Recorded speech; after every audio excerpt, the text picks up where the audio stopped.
जय मसी सबैजनालाई। हामी सबैजना मिलेर एउटा हामीले आशिषको काम गर्यौँ अनि त्यो हो इस्टर डेकोरेसन। हेर्दाखेरि यो कागजबाट बनाएको सामान्य थोकहरू लाग्ला, तर यहाँनिर चाहिँ हामीले क्युट बनीहरू र एग बनाएको छौँ र यो चाहिँ हाम्रो मेहनत र हाम्रो एकताले गरेको काम हो। हाम्रो उद्देश्य चाहिँ इस्टरमा मण्डलीमा आउनुहुने प्रत्येक व्यक्तिको लागि एउटा मेमोरीको लागि फोटो खिच्ने ठाउँ होस् भनेर चाहिँ हामीले यो तयारीहरू गर्दैछौँ चर्चको लागि। अनि यो चाहिँ हामीले चर्चमा लाउनुको लागि रेडी गर्नुको लागि हामी सबैजना मिलेर कामहरू गर्दैछौँ। यहाँनिर हामी सबैजना मिलेर यहाँनिर आफ्नो जिम्मेवारीको कामहरू गर्दैछौँ। यहाँनिर यो चाहिँ म लाँदैछु। अब हाम्रो दाजुहरूले त्यहाँनिर ठाउँहरू बनाउनु हुँदैछ कहाँ लाउने भनेर। सो त्यहाँ लगेर अब यहाँ दिदीहरूले रिबनहरू पनि काटिदिनु हुँदैछ, यहाँ दाजुले रेडी गरिदिनु हुँदैछ। अब यहाँनिर चाहिँ हामी कहाँनिर लाउने कसरी लाउने भनेर चाहिँ हामी तयारी गर्दैछौँ। अब चाहिँ ब्यानर लाउने कहाँनिर भनेर दाजुहरू सल्लाह गरिराख्दाखेरि यहाँनिर चाहिँ हामीहरू मिलिरहेको थिएन नि त।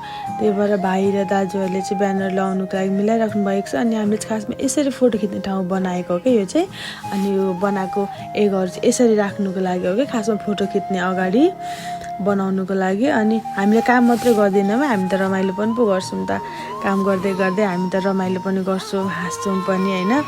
अनि सबैजनाले चाहिँ हामी यो समय चाहिँ कस्तो हो भन्दाखेरि नि हामीले नर्मल लाग्छ कि हामीलाई, तर यो समय चाहिँ बाहिर बस्नुहुने जो मण्डलीबाट टाढा हुनुहुन्छ, जो सङ्गति पाइराख्नु भएको छैन, इच्छा लाग्दाखेरि पनि यो सबै कुराहरू उहाँहरूले अनलाइनमा हेरिराख्नु भएको हुन्छ, उहाँहरूलाई धेरै महत्त्व हुन्छ क्या यो कुराको लागि।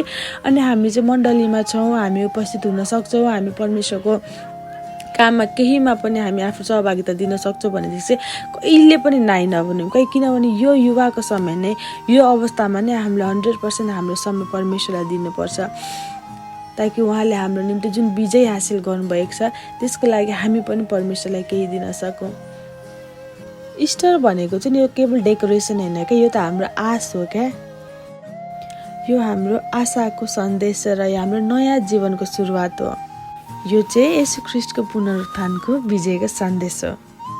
यो सेटअप चाहिँ सायद परिपूर्ण छैन होला, हेर्नुमा राम्रो छैन होला, तर यो हाम्रो एकता र यो हाम्रो मेहनतले बनेको चिज हो नि त।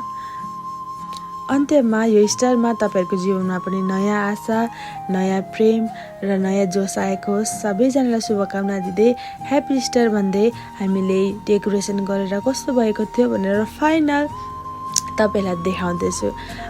फोटो खिच्ने ठाउँ हाम्रो यस्तो बनिएको थियो भने हामीले क्रसलाई पनि सजाएको थियो।